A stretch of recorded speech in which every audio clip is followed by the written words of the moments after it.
नमस्कार बंधुगण आउ एक नवा कहानी रे आपण मानक स्वागत।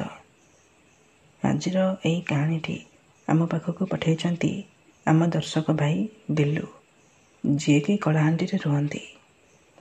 दिलु आमको ए कहानी माध्यम यह कहते कि से केमिति तांको भाउजों सहित खराब संपर्क रखी निज स्त्री को केमिति धोखा देले आउ सही कर्म पई तांकर एही घृण्य कर्म पई आज पर्यंत से केमिति पश्चाताप करुछंती। तो सही घटना से आमको कहानी माध्यम जन। तेबे बंधुगण चलते समय को बेसी नष्ट न करी संपूर्ण कहानीटी शुणा जहाँ दिलु आमको पठाई। दिलु कहते यही घटनाटी से बेलर जिते बेले से कलाहांडी रोते यही घटनाटी आज को ठीक 25-27 वर्ष तलर घटना। एबे से कलाहांडी रोना एबे से भुवनेश्वर रोचंती किंतु जितेबाला ये घटनाटी घटी जितेबाला ये घटनार आरंभ होता से कलाहांडी रोते।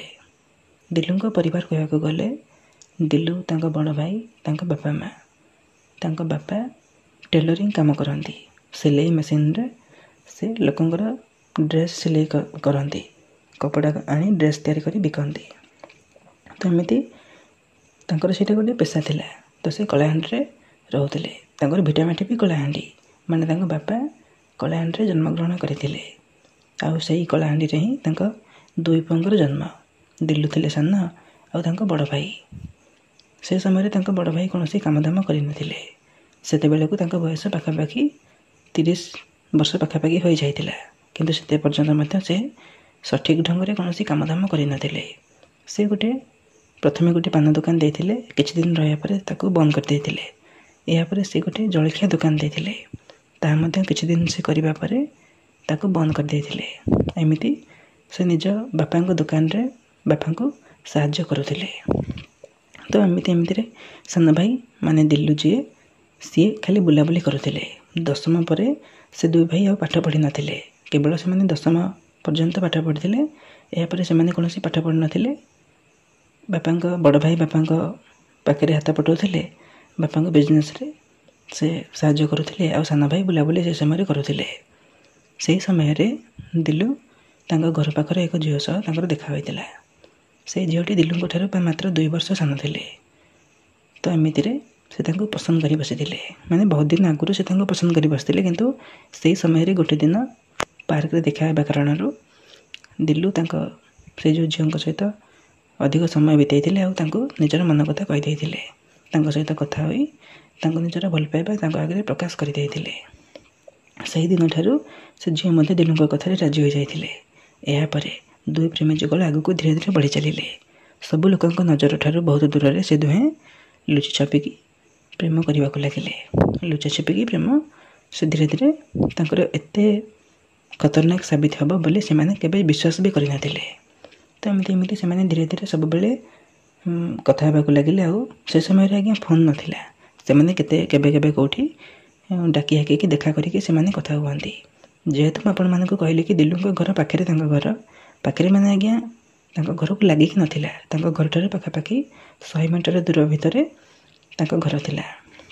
तो एमती से माने केते बेले संध्या समय रे कोडे बुलाबुली करबा समय रे देखा करंती नहले मंदिर रे नहले तांको गां पाख एक पार्क थाए। से माने प्राय समय से झियोटी से पार्क को बुलिबा पई जायते संग मानक सहित से समय रे दिलु तांको देखा करंती। तो एमती ताकर जो दिन दिलु तांको कहिथिले कि से तांको भल पाउछन बोले सेही दिन ठारे पाखापाखि 3 मास परे 3 मासर कथाबार्ता परे से माने संपर्क रखिबा पई स्थिर करिथिले।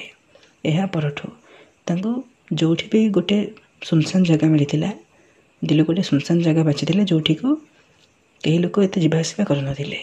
तो सही संध्या समय रे से झियो को सेठी को डाकी तांको सहित खराब काम करि बसुथिले। तो एमिति पाखापाखि सी प्राय समय जते जेबे भी तांको मौका मिलुथिला से माने समय सुविधा देखी से जगह को भलरे निरीक्षिकी देखी जते जदि से जगह रे केही नथिबे तो से माने संध्या समय रे ही एमिति का काम करि बसंती। तो एमिति धीरे धीरे पाखापाखि 3 ରୁ 4 मास 4.5 मास गड़ी गला। जेते बेले से झियोटी गर्भवती होई गला से समय रे से झियोटी तांको घरे जणाइथिला। दिलुंको तो प्रथमे जणाइथिला किंतु दिलुंको पाखरे आ किछि उत्तर नथिला। तांको से समस्यार समाधान पर दिलुक मुंडे किसी बुद्धि नाला कहीं से समय दिलुक बयस पाखापाखि 21 वर्ष थिला आ से झील बयस 19 वर्ष थिला। तो एमती आज आज जमीका आज जो भाया जुग आजिका टाइम एमतीका कम प्राय पिला करुँच से डॉक्टर को देखई औषध आनी खाई नष्ट कर दौरान यहाँ कि गोटे सत्य कथा। तो से समय पिला एत बुद्धिमान हो नथिले एत जुग एत डेभलप कर नथिला। तो से समय से झीटी घरे कहवाई स्थिर करथिला।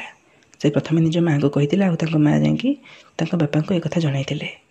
यापर बापा बहुत रागी जाई गाँ लोक एकाठी करी जेहेतु से मैंने गोटे गाँव से गाँ लोक एकाठी करी दिलुक घर पाखक आसी आ दिलुक घर भीतर टाणी आनी बहुत माड़ मारी यापर बापा और बड़ भाई जिते बड़े पिठी पड़ी से समय बापा और बड़ भाई को से मैंने गाँ बाला मिसी बहुत माड़ मारी आउ बड़ माने दिलुक सहित से झीर बाहागर करदेवाई स्थिर करते जेहेतु दिलु गर्भवती कर से झील को कहीं बह कर से दिलु को बह कर दीटे फुलमाड़ आनी दिलु हाथ में गोटे से झील हाथ में गोटे दे दुई दुई को पिंधाई कही सब लोक सामने दिलु सिंदूर पिंधाई यापर दिलु को सेठी रही अनुमति दि जाई नथिला। दिलु परिवार को से गाँव बाछंद कर दि जाइथिला। जेहेतु से माने कलाहांडी बाछंद होते से माने यापर भुवनेश्वर चली आसी पाखे जी भी पैसा था से माने भुवनेश्वर आसी गोटे घर भड़ा नहीं आठी से माने रहिबाको लगिथिले। सेठी किछि दिन रहिबा परे लोक देखिकी तो यह कहिबे ना कि बड़ भाई थाउ थाउ सान भाईर विवाह होइछि सेथिपई बापा यह स्थिर कले कि बड़ भाई सहित स्त्री को रखापी लोकों नजर में यह रखापी बापा स्थिर करते कहीं दिलु बड़ भाई जी हे मर्दांगी नाला मर्दपणिया नाला से पिला बेलू स्थिर होते कि से बह करें से जीवन जाक अविवाहित रे से बह करें कहीं से केवे जीवन में बापा हो पारे। मुझे कौ कथा कहूँ आपण मैंने भलरे बुझीपारे। तो एमती जिते बड़े लोक नजर ठार लुचापी दिलु बापा यह स्थिर करते कि जी भी आसिक पचार कि ए झीटी किए ए बहु जनक बहुटी किए तो समस्ते कहे कि ये बड़ भाईर स्त्री माने दिलु भाउज। तो एमती सब लोक एमती सब लोक धोखा दे से घरे रहा लगिले किंतु राति से दिलु आउ से झीटी सांग होइके शोले से स्वामी स्त्री सांग होइके शोले आउ बड़ भाई बापा माँ से मैंने एकाठी शोले। तो एमती दिन में किंतु जी भी देखुले से भावुले कि दिलु बड़ भाई से बह कर दिलु अविवाहित अच्छा से समय सेठी दिलु बापा सिलाई दुकान गोटे केबिन करते आ दिलु भाई बापा सहित से काम करने को लगुले किंतु से समय दिलु कौन कम कर ना। तो एमती किछि दिन जावापर गोटे झील सन्तान जन्म नहीं समस्ते यह भाभी कि दिलु माने से झीर बापा होचंती दिलु बड़ भाई। यापर 21 सरला समस्ते जो सी जो पाखे जो एरिया रोते से एरिया सब लोक आसी समस्ते यह भावुले कि दिलु बड़ भाई होचंती से पिलार बापा यहाँ कि गोटे नॉर्मल कथा। सबू लोक मैंने भितर थी छंद कपट केमी जानीपर से तो जाने ना जहाँ आखिरी देखिए तो समस्ते से ही जानूले। यार किछि दिन पर पाखापाखि 7-8 वर्ष पर जिते से झीटी को 7 वर्ष हो जाइथिला से समय सब लोक घरे आसी कही कि दिलु बाहाघर कौन भाविच यापर बापा दिलु बाहाघर स्थिर करते समस्ते जानी कि दिलु बह हो सारी किंतु जेहेतु लोक मैंने कथा उठेले लोक मैंने खुंटा लुगुणा देवे निंदा अपनिंदा देवे से दिलु बाहाघर करने आउ थे स्थिर करते जिते बड़े एक कथा स्थिर होता दिलु भाउज माने दिलु प्रथम स्त्री घरे निआ धुआ लगे निआ धुआ मैंने आज्ञा कौन घरे झगड़ा झाटी लगे कि दिलु बाहाघर तुम आउ करें। तो लोक तो यह कहे ना कि माने बाड़ुआ पुआ को घरे रखिकी बह करूना तो ବୟସ ହୋଇଗଲାଣି ଆଉ ତାକୁ ବିବାହ କ'ଣ ପାଇଁ କରୁନ ଏମିତି ଯାଚ୍ଛାତା ପ୍ରଶ୍ନ କରୁଥିଲେ। ସେ ସମୟରେ ତାଙ୍କ ବାପା ଦିଲୁଙ୍କ ବାହାଘର କରିବା ପାଇଁ ତାଙ୍କୁ ସ୍ଥିର କରିଥିଲେ। ଯେତେବେଳେ ତାଙ୍କ ଭାଉଜ ମାନେ ଦିଲୁଙ୍କ ପ୍ରଥମ ସ୍ତ୍ରୀ ଏ କଥା ଆସିକି ଦିଲୁଙ୍କୁ ଜଣାଇଥିଲେ କାନ୍ଦି କାନ୍ଦି କି ତୁମେ ବିବାହ କରିବନି ବୋଲି, ସେ ସମୟରେ ଦିଲୁ ତାଙ୍କୁ କହିଥିଲେ କି ମୁଁ ଲୋକଙ୍କୁ ଦେଖି ହେବା ପାଇଁ ବିବାହ ତ କରିବି, କିନ୍ତୁ ତୁମ ସହିତ ସବୁବେଳେ ରହିବି। ରାତିରେ ତାକୁ ନିଶା ଔଷଧ ଦେଇ ତମ ପାଖକୁ ପଳେଇ ଆସିବି। ତ ଏମିତି ତାଙ୍କୁ କଥା ଦେଇଥିଲେ ସବୁ ସମୟରେ ତାଙ୍କ ପାଖେ ପାଖେ ରହିବେ ବୋଲି।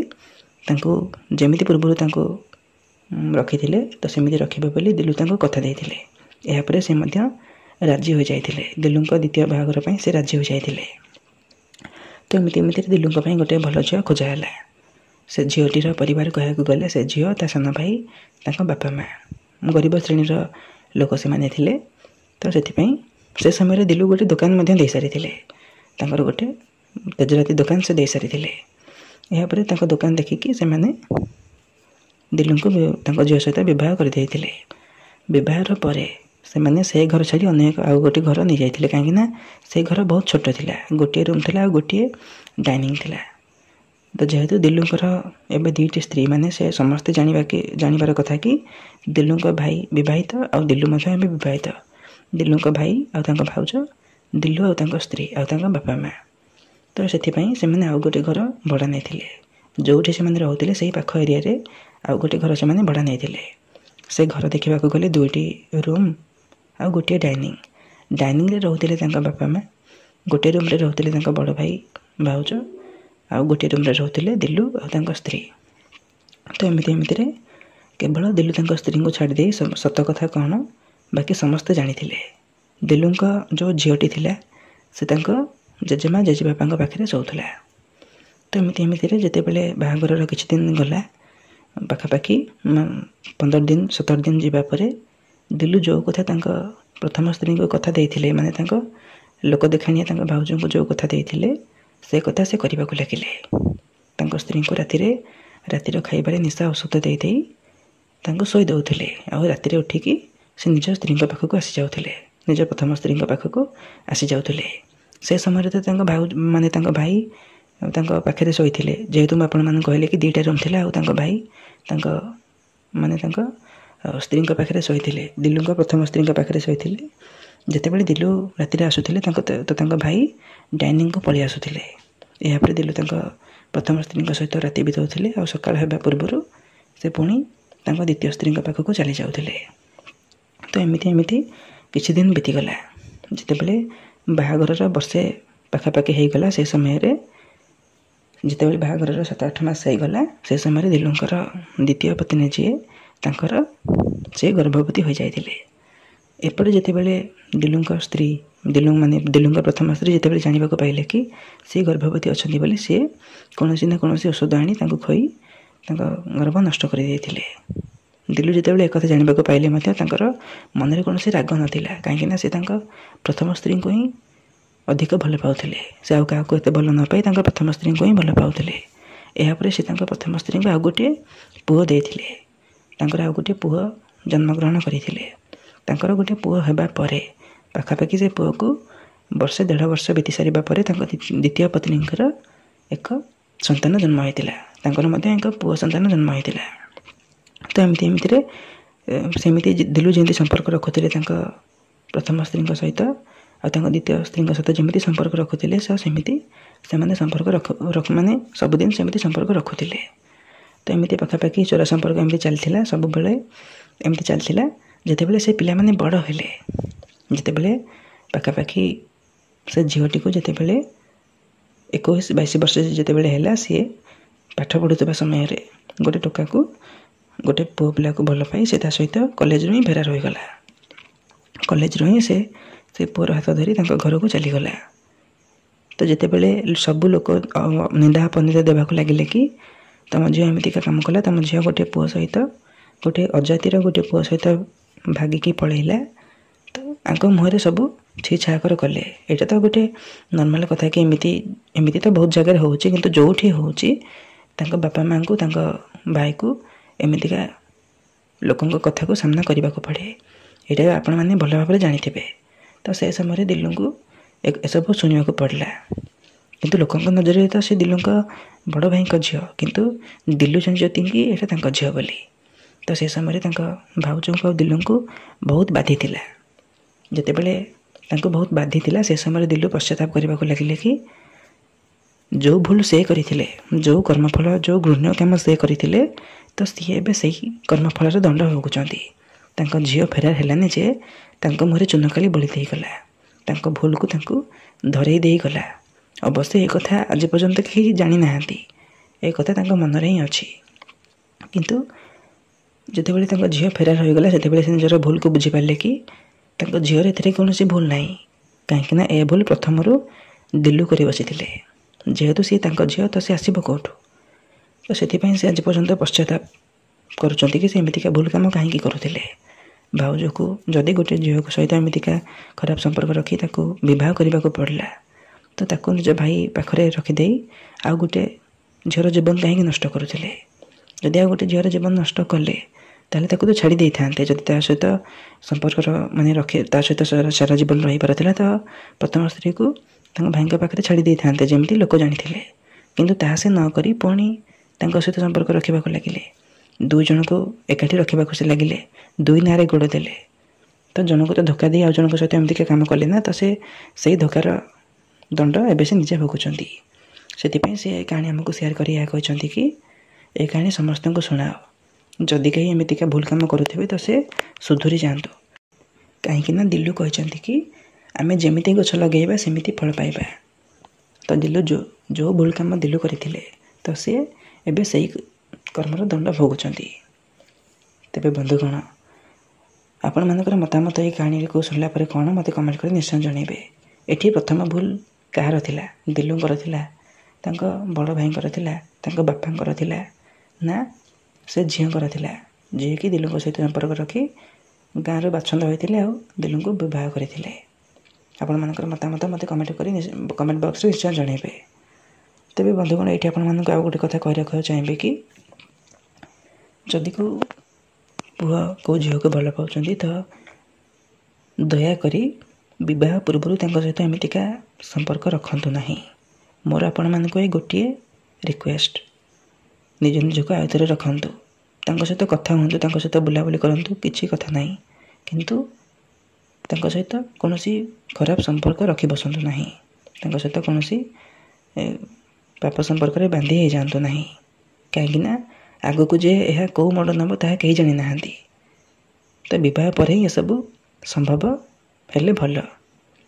तेबे मोर मतामत आपण मानकु आशा करुच्ची आपण माने बुझी पारिथिबे। तेबे आज पे विदाय दियंतु। वीडियो भल लागिथिले वीडियो को लाइक करंतु, शेयर करंतु, आउ एपरि नवा नवा कहानी सुनिबा पई चाहंतिले हम चैनल को सब्सक्राइब करि दियंतु। आउ जदि आपनक पाखरे भी एपरि किछि रियल लाइफ इंसिडेंट बा किछि प्रेम कहानी थाए तेबे आपण हम सह शेयर मध्य करि परिबे। हम Insta ID video description box रे दिया जाइछि। तेबे पुणी देखा एमती एक नया वीडियो रे। धन्यवाद।